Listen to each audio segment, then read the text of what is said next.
Ji dear students, effect of introducing a dielectric in a parallel plate capacitor। अगर हम parallel plate capacitor पे कोई dielectric medium insert करते हैं तो क्या होगा। ये मैंने लिखा हुआ है कि कैपेसिटेंस C है, पोटेंशियल V है, इलेक्ट्रिक फील्ड इंटेंसिटी E है, चार्ज Q है। ठीक है, ये तब है जब विदाउट मीडियम है, यानी ये चीजों के नाम मैंने रखे हैं जब मीडियम नहीं है। लेकिन जब मीडियम आ जाएगा या हम कोई नया केस करते हैं तो हम किससे शो करेंगे। After introducing the dielectric the new quantities will be indicated by prime. Got it. जब हमने मीडियम को इंसर्ट करना है तो नई वाली क्वांटिटी का नाम हमने प्राइम से शो करना है। ठीक है, पहले ये वाली चीज पढ़ाता हूं। The battery is disconnected. अब कैपेसिटर के केस में जब बैटरी डिस्कनेक्ट है, सोच लें डिस्कनेक्ट है तो क्या कांस्टेंट रहेगा भला, चार्ज। जब बैटरी डिस्कनेक्ट है तो चार्ज कहां से आएगा, कहीं से भी नहीं आएगा, चार्ज कांस्टेंट। ये केस मैंने आपको पढ़ा दिया हुआ है, मैं वैसे आपको एक बार फिर एक्सप्लेन कर देता हूं। आपको पता है बैटरी डिस्कनेक्ट ही है, ओके, पोटेंशियल डिक्रीज करेगा। मैंने आपको समझाया ई डिक्रीज करेगा, तमाम चीजें डिक्रीज करेंगी, ये डिक्रीज करेगा, सिर्फ कैपेसिटेंस इंक्रीज करेगी। ई कांस्टेंट, ये वी डिक्रीज करेगा। ठीक हो गया। और एनर्जी का फार्मूला ये होता है हाफ क्यू वी। अगर ये डिक्रीज करेगा तो एनर्जी भी डिक्रीज करेगी। Got it. अब अगली बात करते हैं। ये था बैटरी डिस्कनेक्ट है। अगर हम बैटरी कनेक्ट कर देते हैं तो फिर क्या होगा। बैटरी कनेक्ट करने से सबसे पहली बात है कि पोटेंशियल में कोई चेंज नहीं आएगी। मीडियम के आने से पोटेंशियल में चेंज नहीं आएगी। वजह, मीडियम के आने से पोटेंशियल हुआ था कम, पीछे बैटरी नहीं लगी हुई थी। अब क्या होगा, पोटेंशियल ने कम होना है मीडियम के आने से, साथ ही बैटरी ने और चार्ज सप्लाई कर देना है, पोटेंशियल ने फिर कांस्टेंट हो जाना है, पोटेंशियल कांस्टेंट रहेगा। ठीक है, उसके बाद इलेक्ट्रिक फील्ड के साथ क्या होगा, इलेक्ट्रिक फील्ड रिमेन्स कांस्टेंट। ठीक है, इलेक्ट्रिक फील्ड कांस्टेंट क्यों रहेगी, क्योंकि बैटरी कनेक्ट करने के बावजूद जो पोलैरिटी है उसके अंदर, यानी इस पोलैरिटी ने ई को कम किया था जो अंदर पोलैरिटी प्रोड्यूस हुई थी, लेकिन जो बैटरी की तरफ से मजीद चार्ज आया उसने ई को कांस्टेंट कर दिया। ठीक है, इस तरह ये भी कांस्टेंट, ये भी, यहां से देख लो ना,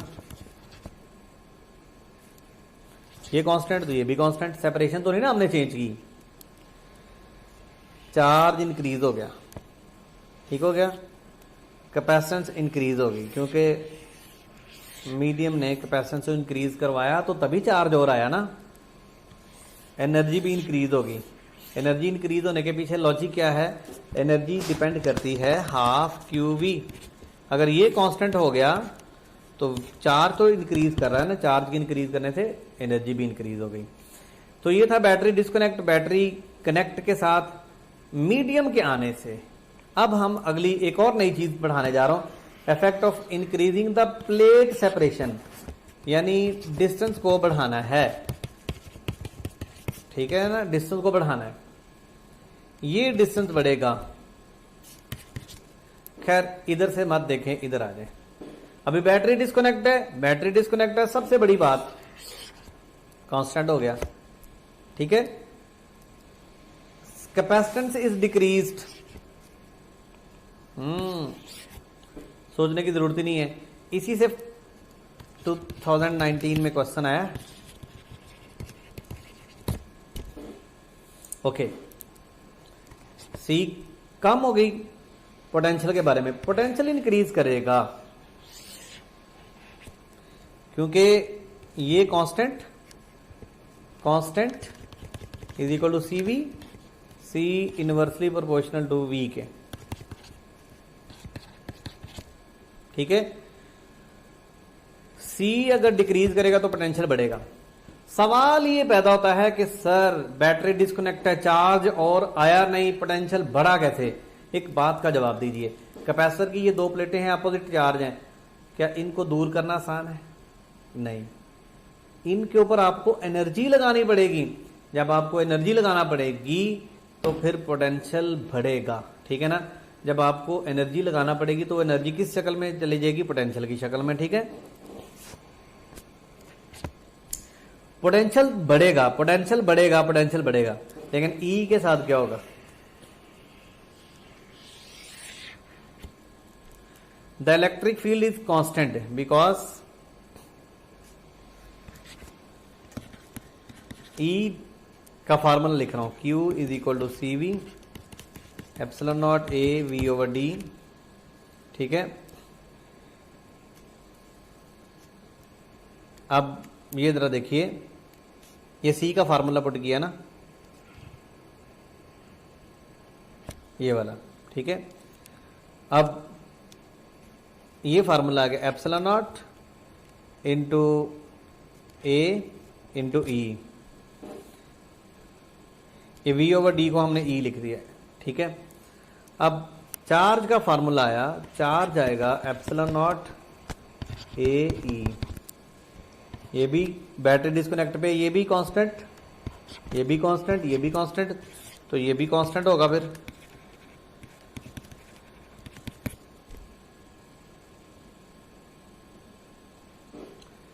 नेक्स्ट है एनर्जी विल इंक्रीज, क्योंकि एनर्जी डिपेंड करती है क्यूवी पे, ठीक है। ये कांस्टेंट, पोटेंशियल बढ़ा, एनर्जी बढ़ गई। अब ये 2019 में जो सवाल आया था ना, यहां से मुझे पता है आप में से कुछ बच्चे कंफ्यूज हो गए। अभी मैं जरा इसकी तरफ आऊं, ये देखें 2019 में आया था सेपरेशन हाफ्ड, ठीक है। मैंने हाफ नहीं बढ़ा रहा, मैं आपको डबल बढ़ा, ओके। यहां पर फार्मूला था E is equal to V over D, separation half हुई थी तो V भी हाफ हो गया था। अब हम क्या पढ़ रहे हैं भला, सेपरेशन डबल हो गई तो ये भी डबल हो जाएगा, ठीक है। V भी बढ़ेगा, फिर भी E पे कोई फर्क नहीं पड़ेगा। तो ये फिर एक बार सुन लो, कंफ्यूज नहीं होना। बैटरी डिस्कनेक्ट है, सेपरेशन हमने बढ़ानी है, ठीक है। चार्ज कांस्टेंट रहेगा, बैटरी डिस्कनेक्ट है। कैपेसिटेंस डिक्रीज करेगी क्योंकि डिस्टेंस बढ़ने से कैपेसिटेंस ने कम हो जाना है। पोटेंशियल इंक्रीज करेगा क्योंकि constant is equal to CV एक दूसरे के इनवर्स हैं। लॉजिक क्या बताई मैंने आपको, सेपरेट करना आसान नहीं है। दो चाहने, ओहो सॉरी, पॉजिटिव नेगेटिव प्लेटें हैं, दोनों एक दूसरे को अट्रैक्ट कर रही हैं, इनको दूर करना आसान नहीं है। एनर्जी लगाना ही पड़ेगी, एनर्जी लगानी पड़ेगी तो वो एनर्जी स्टोर हो जाएगी, पोटेंशियल बढ़ेगी, ठीक है। लेकिन ई के साथ क्या होगा, ई का फार्मूला एक तो मैंने ये तरीका बता दिया, E equal to V over D, separation double V double, E constant,